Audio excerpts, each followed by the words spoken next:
बच्चों, क्या हाल है? आप भी ठीक है?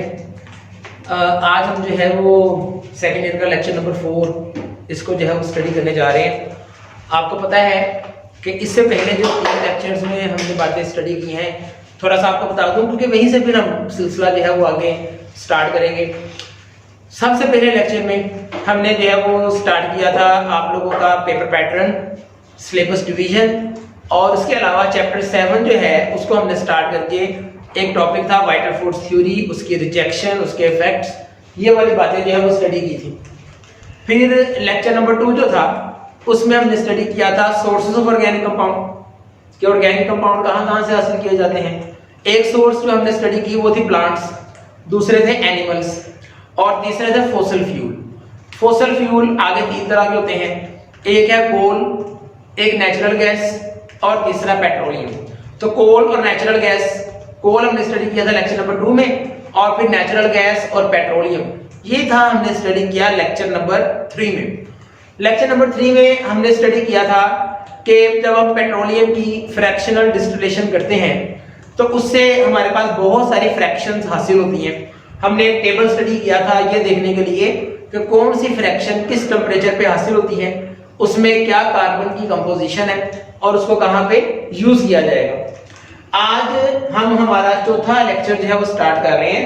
आज जो हमने टॉपिक स्टडी करना है ना, कि कंपैरेटिवली जरा आसान है, ठीक है, लेकिन इसमें कुछ पॉइंट्स हैं जो मैं आपको ऐड कराऊंगा बुक के अलावा भी। तो टॉपिक जो हम आज स्टार्ट कर रहे हैं ना वो है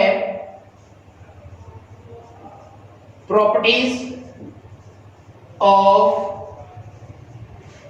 ऑर्गेनिक कंपाउंड्स। अगर आप लोगों को याद हो तो मैंने आप लोगों को ये बताया था कि चैप्टर के स्टार्ट में ना ओरिजिन ऑफ ऑर्गेनिक कंपाउंड्स में, उसमें मैंने आप लोगों को बताया था कि वक्त के साथ साथ ऑर्गेनिक कंपाउंड्स की जो डेफिनेशन है उसमें चेंज आता रहा। सबसे पहले लेक्चर में आपको ये बताया था कि ऑर्गेनिक कंपाउंड्स की जो पहले डेफिनेशन बनाई गई थी वो बनाई गई थी on the basis of origin, कि ऑर्गेनिक कंपाउंड्स कहां से हासिल किए जाते हैं। लेकिन बाद में ये देखा गया कि ऑर्गेनिक कंपाउंड्स के अंदर कार्बन लाजमी पाई जाती है, ठीक है, तो उस डेफिनेशन को चेंज किया गया। इसका मतलब ये हुआ बच्चों कि ऑर्गेनिक कंपाउंड जो है इनकी अपनी कुछ खास प्रॉपर्टीज हैं और ये प्रॉपर्टीज इनको इनऑर्गेनिक कंपाउंड से डिफर कराती हैं, ठीक है। तो ऑर्गेनिक कंपाउंड्स में ऐसी कौन-कौन सी प्रॉपर्टीज हैं जिसकी वजह से इनको एक नई ब्रांच, बल्कि ऑर्गेनिक केमिस्ट्री की एक ब्रांच में जो है वो रखा गया है। आज हमने वो प्रॉपर्टीज जो है वो स्टडी करनी है। तो टॉपिक हम जो स्टडी कर रहे हैं वो है प्रॉपर्टीज ऑफ ऑर्गेनिक कंपाउंड। तो बच्चों ऑर्गेनिक कंपाउंड की प्रॉपर्टीज में सबसे पहले नंबर पे जो हम स्टडी कर रहे हैं वो है कार्बन। कार्बन मींस आप लोग जानते हैं कि ऑर्गेनिक कंपाउंड्स में कार्बन का होना लाजमी है। कार्बन के बगैर ऑर्गेनिक कंपाउंड्स का कोई वजूद नहीं है। देखें, ऑर्गेनिक कंपाउंड्स में कार्बन का होना लाजमी है, लेकिन जो दूसरे कंपाउंड्स हैं उनमें कार्बन का होना लाजमी नहीं है। याद रखें, ऑर्गेनिक कंपाउंड्स के अंदर कार्बन लाजमी है, लेकिन जो इनऑर्गेनिक कंपाउंड्स होते हैं बच्चों उनमें कार्बन हो भी सकती है और नहीं भी हो सकती है। बात समझ आ रही? मतलब आप कह सकते हैं कि carbon is essential for all the organic compounds। मतलब ऑर्गेनिक कंपाउंड्स में कार्बन का होना लाजमी है। अगर किसी कंपाउंड में कार्बन नहीं है सिवाय चंद एक कंपाउंड्स के, वो एक एक्सेप्शनल केस है, हम यहां पे डिस्कस नहीं करेंगे। तो जिन कंपाउंड्स में कार्बन नहीं है उसको किसी भी सूरत जो है वो ऑर्गेनिक नहीं कहा जा सकता। आप लोगों ने ये बात याद रखनी है, ऑर्गेनिक कंपाउंड्स में कार्बन का होना लाजमी है, लेकिन कार्बन के तमाम कंपाउंड्स का ऑर्गेनिक होना लाजमी नहीं है। मसलन मैं आपको ये स्टेटमेंट लिखवाता हूं, याद रखें, all organic compounds are carbon compounds. तमाम के तमाम जो ऑर्गेनिक कंपाउंड्स हैं वो कार्बन कंपाउंड्स हैं। So all organic compounds are carbon compounds, but all carbon compounds are not organic. इस बात को जरा ध्यान से समझें। All organic compounds are carbon compound. जितने भी ऑर्गेनिक कंपाउंड है वो सारे कार्बन के कंपाउंड है। But all carbon compounds are not organic. लेकिन कार्बन के सारे कंपाउंड ऑर्गेनिक नहीं है। इसका मतलब कार्बन के जो कंपाउंड्स है बच्चों वो ऑर्गेनिक भी हो सकते हैं और इनऑर्गेनिक भी। लेकिन जो ऑर्गेनिक कंपाउंड्स हैं ये कार्बन के ही कंपाउंड्स हैं। कार्बन के कुछ कंपाउंड्स हैं जिनको ऑर्गेनिक कहा गया है और कुछ हैं जिनको इनऑर्गेनिक कहा गया है। इनऑर्गेनिक कंपाउंड्स में कार्बन भी हो सकती है और भी चीजें हो सकती हैं। देखिए बच्चों ऑर्गेनिक कंपाउंड्स में कार्बन का होना कंपलसरी है। कार्बन के बगैर किसी भी कंपाउंड को ऑर्गेनिक नहीं कहा जा सकता। आप लोगों को लेक्चर नंबर 1 में मैंने आपको काफी सारे ऐसे कंपाउंड्स लिखवाए थे जिसमें कार्बन है मगर वो ऑर्गेनिक कंपाउंड नहीं है। मसलन carbon monoxide, carbon dioxide, carbonate, bicarbonate, ये सारे मैंने ना आपको लिखवाए थे जो लेक्चर नंबर 1 था उसमें। ये सारे मैंने लिस्ट लिखवाई थी। आप वो लेक्चर देखें, सारा बोर्ड में आप लेक्चर चेक करेंगे, सारा लिखा हुआ था। तो कार्बन का ऑर्गेनिक कंपाउंड्स में होना लाजमी है मगर सारे ऑर्गेनिक कार्बन कंपाउंड्स का ऑर्गेनिक होना लाजमी नहीं है। अच्छा अब ये बात है कि ऑर्गेनिक कंपाउंड जो है, आपको पता है कि ऑर्गेनिक कंपाउंड्स की तादाद जो है वो इस वक्त मिलियंस में, मतलब ऑर्गेनिक कंपाउंड्स इस वक्त लाखों की तादाद में है। कार्बन के अंदर ऐसी क्या खूबी है कि ऑर्गेनिक कंपाउंड्स के अंदर कार्बन जो है वो इतनी ज्यादा, मतलब कैसे ऑर्गेनिक कंपाउंड्स बना लेती है। तो बच्चों ऑर्गेनिक कंपाउंड जो इतने ज्यादा पाए जाते हैं उसके पीछे बेसिकली 2-3 रीजंस हैं क्यों कार्बन के इतने ज्यादा कंपाउंड्स हैं। तो पहले नंबर पे आ जाती है मल्टीप्लिसिटी। सो अगर आपसे पूछा जाता है why there is so variety in the organic compound, कि ऑर्गेनिक कंपाउंड्स में इतनी ज्यादा वैरायटी क्यों पाई जाती है, ऑर्गेनिक कंपाउंड इतनी ज्यादा तादाद में क्यों जो है वो एग्जिस्ट करते हैं। तो बच्चों इसकी एक रीजन जो है वो है मल्टीप्लिसिटी। मल्टीप्लिसिटी का मतलब होता है कि कार्बन जो है वो सिंगल बॉन्ड तो बना सकती है, लेकिन बच्चों याद रखिएगा कार्बन सिंगल बॉन्ड के साथ साथ मल्टीपल बॉन्ड बनाने की भी एबिलिटी रखती है। मल्टीपल बॉन्ड का मतलब होता है डबल एंड ट्रिपल बॉन्ड। याद रखें कार्बन के कंपाउंड्स इतने ज्यादा है। अगर आपसे कहा जाए why there is so much variety, there is so much versatility in the organic compound, organic compound इतने ज्यादा क्यों पाए जाते हैं, तो एक रीजन जो है वो है multiplicity. Means carbon can form single and multiple bonds. ये मल्टीपल बॉन्ड का मतलब होता है डबल एंड ट्रिपल। डबल और ट्रिपल बॉन्ड को बच्चों मल्टीपल बॉन्ड बोला जाता है। So carbon can form single and multiple bonds with other carbon atoms and some other atoms like nitrogen, oxygen, sulphur वगैरह। दोबारा देखिए कार्बन जो है सिंगल बॉन्ड तो बना सकती है, लेकिन बच्चों याद रखें कार्बन जो है सिंगल बॉन्ड के साथ साथ डबल और ट्रिपल बॉन्ड भी बना सकती है। किसके साथ? कार्बन के साथ भी बना सकती है और दूसरे एलिमेंट्स के साथ भी बना सकती है। तो बच्चों याद रखें कार्बन के अंदर ये मल्टीपल बॉन्ड बनाने की एबिलिटी है। मतलब देखिए अगर ये दो कार्बन है ये आपस में सिंगल बॉन्ड बनाते हैं तो ये कोई और कंपाउंड होगा। अगर यही दो कार्बन डबल बॉन्ड बना लेते हैं तो ये एक नया कंपाउंड बन जाएगा। अगर यही दो कार्बन ट्रिपल बॉन्ड बना लेते हैं तो ये एक और नया कंपाउंड बन जाएगा। इसका मतलब दो कार्बन है लेकिन मुख्तलिफ कंपाउंड्स बना रहे हैं। रीजन क्या है? मल्टीप्लिसिटी। तो कार्बन के जो कंपाउंड्स हैं वो मिलियंस में है, उसकी एक रीजन है वो जो मल्टीप्लिसिटी, और दूसरी जो रीजन है वो है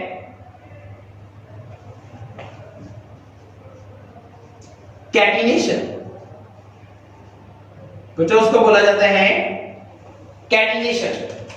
कैटिनेशन का लफ्जी मतलब होता है सेल्फ लिंकिंग प्रॉपर्टी।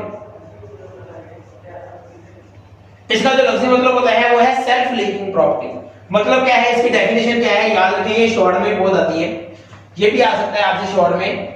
कि why there is a versatility or variety in organic compound, why carbon can form large number of organic compound। अगर आपसे ये पूछा जाए तो आप बताएंगे इसके दो रीजंस हैं, एक मल्टीप्लिसिटी और एक है कैटिनेशन। कैटिनेशन का मतलब होता है सेल्फ लिंकिंग प्रॉपर्टी, मतलब आपस में जुड़ने की सलाहियत, यानी कि कार्बन की ये सलाहियत कि वो दूसरे कार्बन एटम्स के साथ मिलके लंबी लंबी चेन्स और रिंग स्ट्रक्चर बना सकती है। इसकी इस प्रॉपर्टी को बोला जाता है कैटिनेशन। मतलब आप कह सकते हैं इसकी डेफिनेशन में कि ability of carbon to combine with other carbon atoms, ability of the carbon to combine with other carbon atoms to form long chains and ring structure is called catenation। मतलब ability of the carbon to combine with other carbon atoms to form long chains and ring structure। Carbon की ये सलाहियत कि वो दूसरी carbon atoms के साथ मिलके लंबी लंबी चेन्स और रिंग स्ट्रक्चर बनाए, इसकी इस एबिलिटी को बोलते हैं कैटिनेशन। मिसाल के तौर पे देखें, ये अगर कार्बन के एटम्स आपस में जुड़ जाते हैं तो ये देखो बच्चों, ये 2, अब ये 3, अब ये 4, अब ये 4 कार्बन के एटम जुड़े, एक लंबी चेन बन गई। ठीक है, जैसे आप देखें अगर हम कार्बन को इस तरह से अटैच करें तो ये कार्बन के एटम्स आपस में अटैच हो रहे हैं और अब ये रिंग स्ट्रक्चर बन गया। बात समझ आ रही? तो कार्बन की ये खाना खूबी है कि ये दूसरे कार्बन एटम्स के साथ मिलकर लंबी लंबी चेन्स और रिंग स्ट्रक्चर बना सकती है। तो इसी वजह से कार्बन के कंपाउंड्स में बहुत वैरायटी है। मसलन अगर 2 कार्बन जुड़े एक कंपाउंड बन जाएगा, एक कार्बन और जुड़ जाए नया कंपाउंड बन जाएगा, एक कार्बन और अटैच हो जाए, चेन की लंबाई बढ़ती जाएगी, नए नए कंपाउंड्स बढ़ते चले जाएंगे। कार्बन डिफरेंट तरीके से जुड़ेगी, कभी स्ट्रेट चेन में, कभी ब्रांच में, और नए कंपाउंड्स बन जाएंगे। तो इसका मतलब कार्बन के जो कंपाउंड्स हैं इनकी बहुत ज्यादा तादाद है। इसकी जो 2 रीजंस हैं, एक है कैटिनेशन और दूसरी है मल्टीप्लिसिटी। याद रखो बच्चों, कार्बन के कंपाउंड्स इतने ज्यादा होने के पीछे जो मेन रीजन है वो है कैटिनेशन। मतलब कार्बन के कंपाउंड्स आज, अब हम आपके सिलेबस की अगर हम बात करें ना, मैट्रिक के सिलेबस के मुताबिक अगर हम देखें तो organic compounds more than 10 million, मतलब ऑर्गेनिक कंपाउंड्स की तादाद मैट्रिक के सिलेबस के मुताबिक, मैट्रिक की बुक्स चूंकि नई आई हैं उसमें नया डाटा है, आप लोगों की बुक्स जरा पुरानी है इसमें पुराना डाटा है। तो आपकी बुक के मुताबिक ऑर्गेनिक कंपाउंड्स इस वक्त मोर देन 6 मिलियन है, लेकिन मैट्रिक बुक के मुताबिक मोर देन 10 मिलियन है। अगर आपकी बुक को भी देखा जाए तो ऑर्गेनिक कंपाउंड्स की तादाद जो है वो 60 लाख से ज्यादा है। तो ऑर्गेनिक कंपाउंड की तादाद मोर देन 6 मिलियन होने के पीछे जो मेन रीजन है वो है कैटिनेशन। अब यकीन करें कि अगर हम कार्बन को कहना कि काश कार्बन को दुआ लग जाए कि जा तेरी कैटिनेशन खत्म हो जाए, तो आप याद करें कि ये जो ऑर्गेनिक कंपाउंड 6 मिलियन है ना, याद रखिए 60 लाख कंपाउंड 60,000 भी नहीं रहेंगे। तो मतलब कार्बन के कंपाउंड्स अगर लाखों में है तो इसकी सबसे जो मेन रीजन है वो कैटिनेशन। तो कैटिनेशन की वजह से कार्बन के कंपाउंड बहुत ज्यादा हैं। सो पहले नंबर पे आ गया है peculiar nature of carbon. So carbon जो है इसका ऑर्गेनिक कंपाउंड्स में मौजूद होना लाजमी है। So all organic compounds are carbon compounds but all carbon compounds are not organic. So why carbon can form large number of organic compounds? The first reason is multiplicity. Multiplicity means carbon has the ability to form multiple bonds. It can form single bond. It can also form multiple bonds. Multiple bond means कि double and triple bond. Carbon carbon के साथ भी multiple bonds बना सकती है और carbon दूसरे elements के साथ भी multiple bonds बना सकती है। इसकी इस प्रॉपर्टी को बोला जाता है multiplicity, multiple bonds बनाने की एबिलिटी। दूसरा है कैटिनेशन, इसका लफ्ज़ी मतलब होता है सेल्फ लिंकिंग प्रॉपर्टी, आपस में जुड़ने की सलाहियत। एक बात जो आपने और याद रखनी है, कुछ और एलिमेंट्स भी हैं जो कैटिनेशन कर सकते हैं, लेकिन कोई भी एलिमेंट कैटिनेशन में कार्बन का मुकाबला नहीं कर सकता। जैसे कुछ और एलिमेंट्स जैसे ऑक्सीजन ऑक्सीजन से बॉन्ड बना सकती है, नाइट्रोजन नाइट्रोजन से बना सकती है, सिलिकॉन की कैटिनेशन जो है वो शो करती है, कोई भी दुनिया का एलिमेंट इतनी कैटिनेशन नहीं कर सकता जितनी कैटिनेशन की जो सलाहियत है वो कार्बन के पास है। सो कार्बन का ऑर्गेनिक कंपाउंड्स में मौजूद होना लाजमी है। उसके बाद इसकी जो सेकंड प्रॉपर्टी हम स्टडी करने लगे हैं, ये तो फर्स्ट प्रॉपर्टी थी ना कार्बन, सेकंड नंबर में जो आ जाता है नेचर ऑफ बॉन्ड। आपकी बुक में इसकी हेडिंग बनी हुई है नॉन आयनिक करैक्टर। अब याद रखें ऑर्गेनिक कंपाउंड्स पर अगर हम बात करेंगे ना बच्चों, कार्बन की जो वैलेंसी है ना वो 4 है। मतलब कार्बन अपने कंपाउंड्स में 4 बॉन्ड बनाती है। इसका मतलब ये है कि कार्बन के लिए आयनिक बॉन्ड बनाना बहुत मुश्किल है। 4 इलेक्ट्रॉन की जब बात आ जाती है ना तो 4 इलेक्ट्रॉन ना लूज हो सकते हैं ना गेन हो सकते हैं। इसलिए जिस एलिमेंट्स ने 4 इलेक्ट्रॉन बॉन्ड बनाने में यूज करने होते हैं ना तो वो हमेशा कोवलेंट बॉन्ड बनाना प्रेफर करता है। तो याद रखें कार्बन इज टेट्रावैलेंट, जिसका मतलब होता है कि इसकी जो वैलेंसी है ना वो 4 है। मतलब ये होगा कि ये अपने कंपाउंड्स के अंदर हमेशा 4 बॉन्ड बनाएगी। तो याद रखें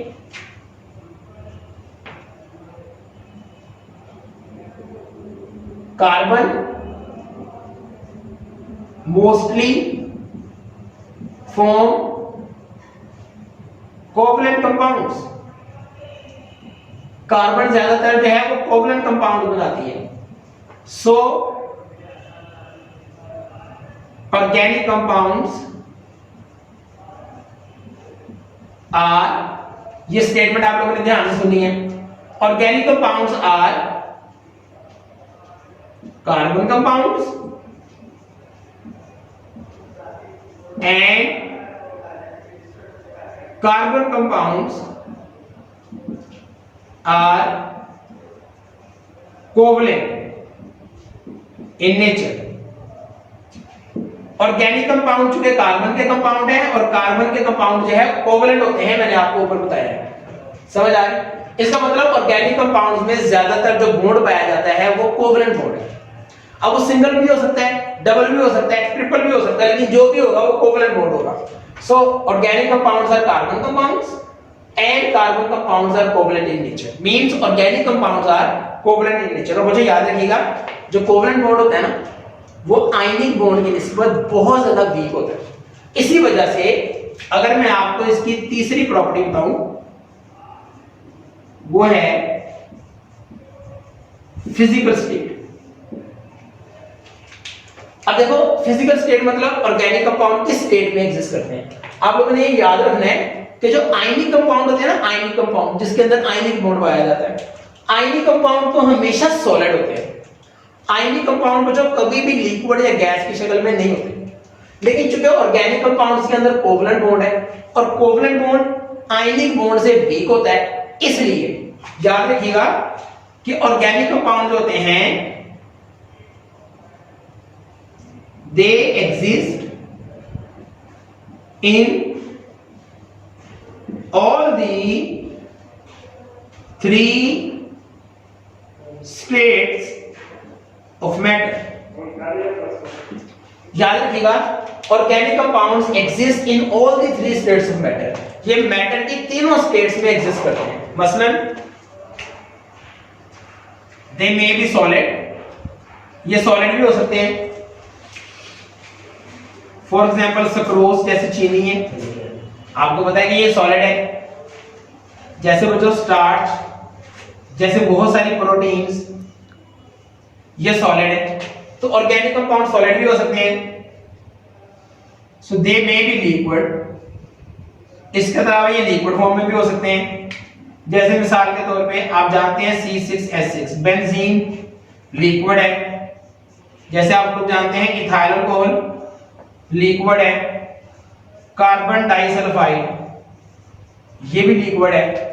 और इस तरह पेट्रोलियम ईथर, ईथर ये भी लिक्विड है। So organic compounds are covalent compound and covalent bond is weaker as compared to ionic bond. So they exist in all the 3 states of matter. They may be solid like sucrose, starch, protein. They may be liquid like benzene, like alcohol, like carbon disulphide, and they may also be gases. ये gas की शक्ल में भी हो सकते हैं।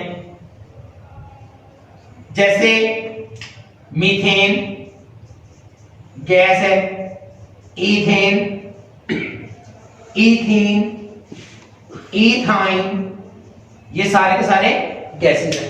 तो याद रखिए जो आयनिक कंपाउंड होते हैं वो हमेशा सॉलिड होते हैं, जबकि जो कोवलेंट कंपाउंड है वो सॉलिड भी हो सकते हैं, लिक्विड भी हो सकते हैं और गैस भी हो सकते हैं। रीजन क्या है? रीजन यह है कि इनके अंदर कोवलेंट बॉन्ड होता है और कोवलेंट बॉन्ड जो होता है वो आयनिक बॉन्ड की निस्बत वीक होता है।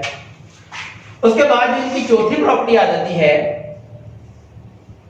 वो है melting point and boiling point. बच्चों चूंकि इनके अंदर कोवलेंट बॉन्ड पाया जाता है और कोवलेंट बॉन्ड आयनिक बॉन्ड की निस्बत जो है वीक होता है, सो इनके जो मेल्टिंग और बॉइलिंग पॉइंट है वो कंपैरेटिवली वीक होंगे। तो इनके जो मेल्टिंग और बॉइलिंग पॉइंट है वो कंपैरेटिवली वीक है, मतलब इनके मेल्टिंग और बॉइलिंग पॉइंट है कंपैरेटिवली लो है, क्योंकि इसके अंदर वीक फोर्सेस पाई जाती हैं। ठीक है, so they have comparatively low melting and boiling point because they have weak covalent bond. This covalent bond is weaker as compared to ionic compound. तो ionic bond की निस्बत चूंकि ये बॉन्ड वीक होता है इसलिए इनके मेल्टिंग और बॉइलिंग पॉइंट आप देखेंगे कंपैरेटिवली लो होते हैं। हाँ, अगर ऑर्गेनिक कंपाउंड मॉलिक्यूलर साइज में बढ़ना शुरू हो जाए, एक बड़े साइज का ऑर्गेनिक कंपाउंड आ जाए, तो फिर उसके मेल्टिंग और बॉइलिंग पॉइंट आप देखेंगे ज्यादा होंगे। साइज जैसे जैसे इनका बढ़ता चला जाएगा वैसे वैसे इनके मेल्टिंग और बॉइलिंग पॉइंट भी बढ़ते चले जाएंगे। तो नेक्स्ट में इनकी प्रॉपर्टी हम स्टडी कर रहे हैं वो है कॉम्प्लेक्सिटी। कॉम्प्लेक्सिटी याद रखिएगा बच्चों, organic compounds are mostly simple compounds.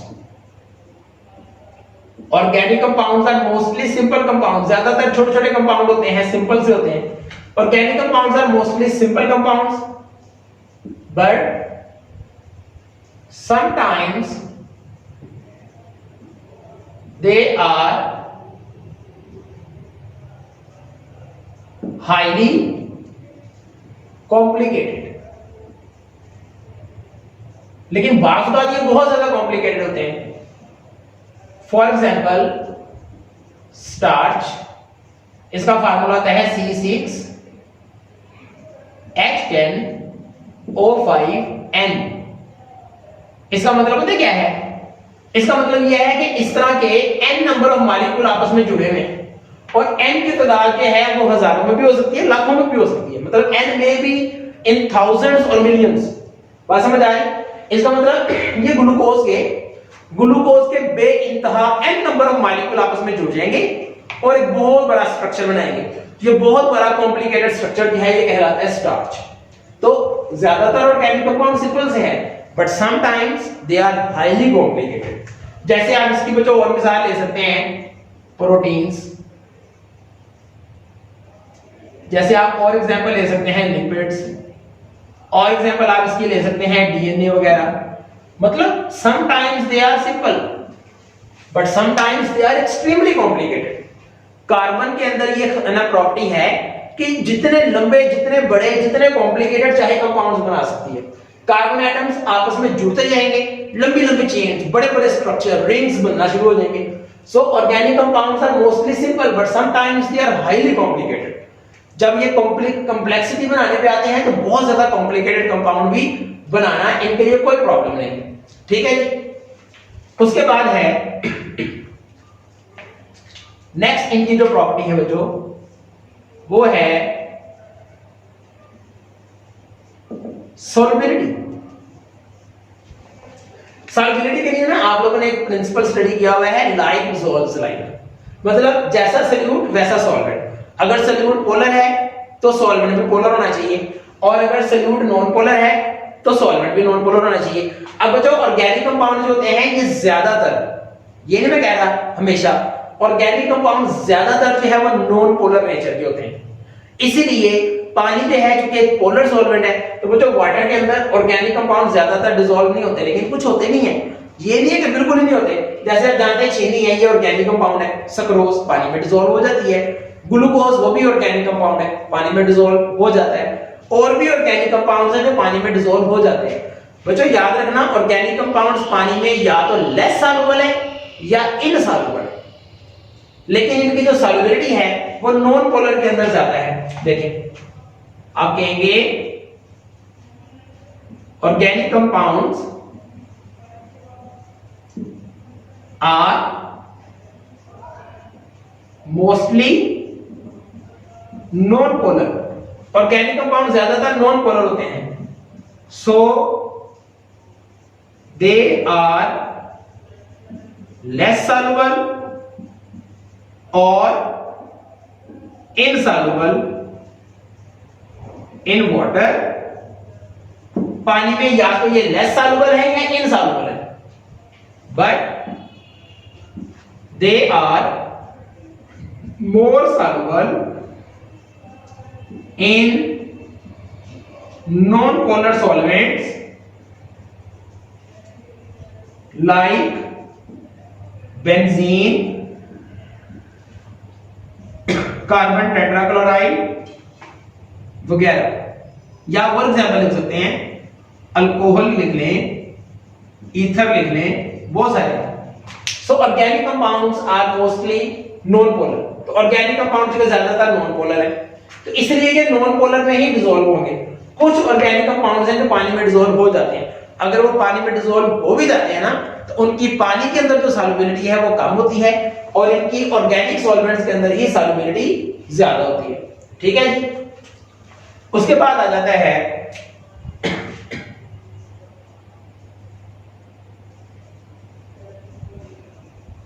कंबस्टिबिलिटी। बच्चों इसकी जो नेक्स्ट प्रॉपर्टी है वो है कंबस्टिबिलिटी, जलने की सलाहियत, कंबशन। अब याद रखिए ऑर्गेनिक कंपाउंड जो होते हैं ना बच्चों, इनके अंदर कार्बन की जो परसेंटेज है वो बहुत ज्यादा होती है, तो जब आप इसको जलाते हैं ना, तो इनके जलने से एनर्जी यानी कि हीट पैदा होती है। चूंकि ऑर्गेनिक कंपाउंड्स बहुत ज्यादा कंबस्टेबल है, इसीलिए हम इनको एज अ फ्यूल भी इस्तेमाल करते हैं।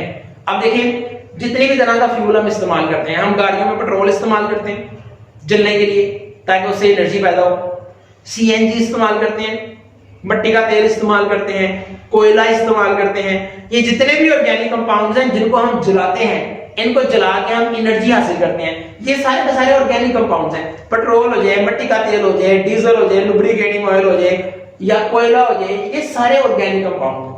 सो ऑर्गेनिक कंपाउंड्स के अंदर कार्बन की परसेंटेज ज्यादा होती है, इसीलिए ये कंबस्टेबल है। ठीक है। आप कहेंगे organic compounds are highly organic compounds are highly combustible. क्यों बोला? Because they have high percentage of carbon. So इनकी इसी प्रॉपर्टी की वजह से,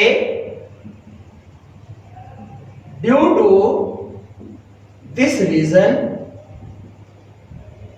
दे आर यूज्ड एज फ्यूल। इनकी इसी प्रॉपर्टी की वजह से इनको फ्यूल के तौर पे इस्तेमाल किया जाता है। अब देखिए गाड़ियों में, घरों में जो हम सुई गैस इस्तेमाल करते हैं वो भी ऑर्गेनिक कंपाउंड्स हैं। गाड़ियों में जो सीएनजी, एलपीजी, पेट्रोल, डीजल इस्तेमाल होता है, ये सारे ऑर्गेनिक कंपाउंड्स हैं। इसके अलावा कुछ जगह पे कोयले को हम इस्तेमाल करते हैं, वो ऑर्गेनिक कंपाउंड्स हैं। सो ऑर्गेनिक कंपाउंड्स होते हैं, they have high percentage of carbon, so when they are burned, जब उनको जलाया जाता है, दे प्रोड्यूस हीट, क्योंकि कंबशन एक एक्सोथर्मिक प्रोसेस है। सो इनको इसी वजह से एज अ फ्यूल जो है वो इस्तेमाल किया जाता है। इसके अलावा जो इनकी नेक्स्ट प्रॉपर्टी है वो है rate of reaction.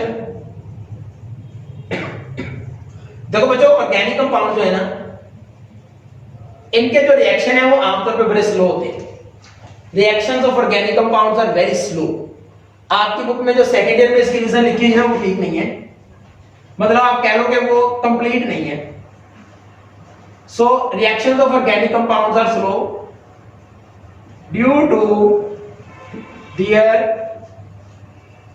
Molecular nature. ये वाला जो पॉइंट है ये अक्सर शॉर्ट में आता होता है कि why reactions of organic compounds are slow.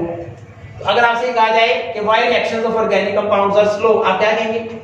आप कहेंगे reactions of organic compounds are slow due to their molecular nature. लेकिन इसके आपको दो नंबर नहीं मिलेंगे, आपको इसमें कुछ ऐड करना पड़ेगा। इसमें जो आपने ऐड करना है ना वो आपने फर्स्ट ईयर में पढ़ा हुआ है। अब देखिए ऑर्गेनिक कंपाउंड जो होते हैं ना बच्चों, ये कोवलेंट कंपाउंड्स हैं और आपने ये पढ़ा हुआ है कि कोवलेंट कंपाउंड्स के रिएक्शन 2 स्टेप्स में कंप्लीट होते हैं। ठीक है, तो आप वो ऐड करेंगे फर्स्ट ईयर चैप्टर नंबर 6 के एंड पे आपने पढ़ा था। So reactions of organic compounds are slow due to their molecular nature, which means their reactions are completed in 2 steps। इनके जो रिएक्शंस है वो 2 स्टेप्स में कंप्लीट होते हैं। First is bond breaking and second is bond making. पहले पुराने bond टूटेंगे फिर नए बॉन्ड बनेंगे, तो इसमें टाइम ज्यादा लगेगा, इसलिए इनके जो रिएक्शंस है वो स्लो होते हैं। So reactions of organic compounds are slow due to their molecular nature. उसके बाद इनकी जो नेक्स्ट प्रॉपर्टी आ जाती है वो है वो जो सिमिलैरिटी इन बिहेवियर। अच्छा याद रखें ऑर्गेनिक कंपाउंड जो है ना इनकी प्रॉपर्टीज में बड़ी सिमिलैरिटीज पाई जाती हैं। मतलब बहुत सारे ऑर्गेनिक कंपाउंड्स हैं जिनकी प्रॉपर्टीज जो है वो सिमिलर है, और इनमें जो सिमिलैरिटी की रीजन होती है वो रीजन ये होती है कि ऐसे ऑर्गेनिक कंपाउंड जिनके अंदर सेम फंक्शनल ग्रुप आया जाए या जो सेम होमोलोगस सीरीज के मेंबर्स हों। ऐसे ऑर्गेनिक कंपाउंड जो कि सेम होमोलोगस सीरीज के मेंबर्स होंगे, आप देखेंगे उनकी प्रॉपर्टीज भी सेम होंगी। फॉर एग्जांपल आप देखें जितने भी अल्केन हैं, तो अल्केन एक होमोलोगस सीरीज है। मतलब जितने भी अल्केन है ना, methane, ethane, propane, butane, pentane, जितने भी अल्केन है ये सारी एक फैमिली है। इस पूरी फैमिली को हम बोलते हैं अल्केन की होमोलोगस सीरीज, यानी कि अल्केन की फैमिली। इस तरह जितनी भी अल्कीन्स हैं वो सारी एक जैसी हैं, उनकी प्रॉपर्टीज मिलती जुलती हैं, तो हम बोलेंगे वो सारी अल्कीन की फैमिली है, यानी कि अल्कीन की होमोलोगस सीरीज है। सो इनकी प्रॉपर्टीज इसलिए एक जैसी होती हैं बिकॉज ये एक होमोलोगस सीरीज से ताल्लुक रखते हैं। तो इसका फायदा ये होता है कि अगर आपने बहुत सारे ऑर्गेनिक कंपाउंड्स को स्टडी करना है तो बजाय इसके कि आप हर कंपाउंड को अलग अलग स्टडी करें, आप उन होमोलोगस सीरीज की प्रॉपर्टीज स्टडी करके सब के बारे में जान सकते हैं। मतलब अगर आपने अल्केन की प्रॉपर्टीज जाननी है तो हर अल्केन को अलग अलग स्टडी करने के बजाय आप अल्केन की जो होमोलोगस सीरीज है ना उनकी प्रॉपर्टीज चेक कर लें, तो आपको पता चल जाएगा इस फैमिली की प्रॉपर्टीज क्या होती हैं। सो अल्केन्स की जो प्रॉपर्टीज है उसमें बहुत ज्यादा सिमिलैरिटीज पाई जाती हैं, और उसकी रीजन होती है बिकॉज कि ये जो कंपाउंड्स हैं ये एक ही होमोलोगस सीरीज से ताल्लुक रखते हैं। जो कंपाउंड एक सीरीज से ताल्लुक रखेंगे उनकी प्रॉपर्टीज भी एक जैसी होंगी। तो इसका फायदा क्या होता है सिमिलैरिटी इन बिहेवियर में, कि अगर इनकी प्रॉपर्टीज एक हैं so it is easy to study. ये इनकी स्टडी को इजी या कन्वीनियंट बनाता है। तो देखिए ना, अब अगर आपको 10 कंपाउंड की प्रॉपर्टी स्टडी करनी है तो बजाय इसके कि 10 कंपाउंड्स को अलग अलग स्टडी करें, आप उन 10 देखें कि 10 के 10 कंपाउंड किस फैमिली के मेंबर्स हैं, तो उस फैमिली की प्रॉपर्टीज को चेक करके आप पूरी जो है वो हर कंपाउंड के बारे में बता सकते हैं। इसको बोलते हैं सिमिलैरिटी इन बिहेवियर। इसके बाद इनकी जो नेक्स्ट प्रॉपर्टी है वो है इलेक्ट्रिकल कंडक्टेंस। देखिए इलेक्ट्रिकली वो चीजें बच्चों कंडक्टर होती हैं जिनके पास या तो फ्री आइंस हो या फ्री इलेक्ट्रॉन हो। जिनके पास फ्री आइंस या फ्री इलेक्ट्रॉन होते हैं वो इलेक्ट्रिकली कंडक्टर है।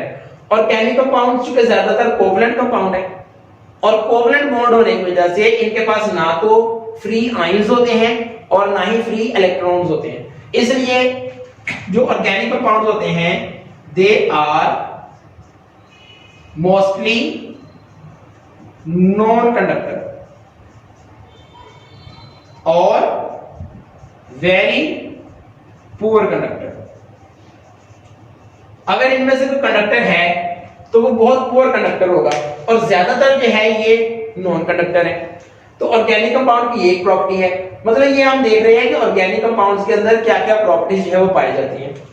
और इनकी जो एक आखिरी प्रॉपर्टी है वो है आइसोमेरिज्म।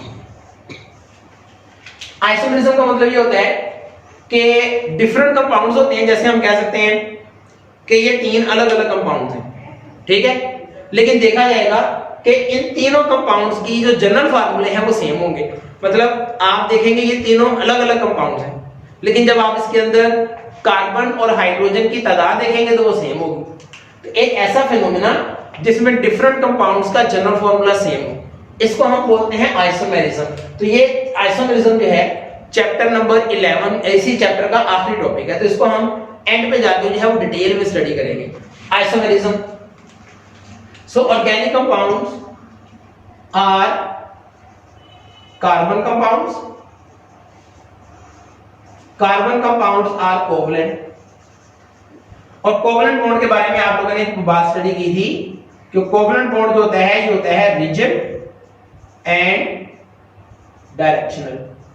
फर्स्ट ईयर में पढ़ा था आप लोगों ने कि covalent compounds can show the phenomena of isomerism because covalent bond is rigid and directional.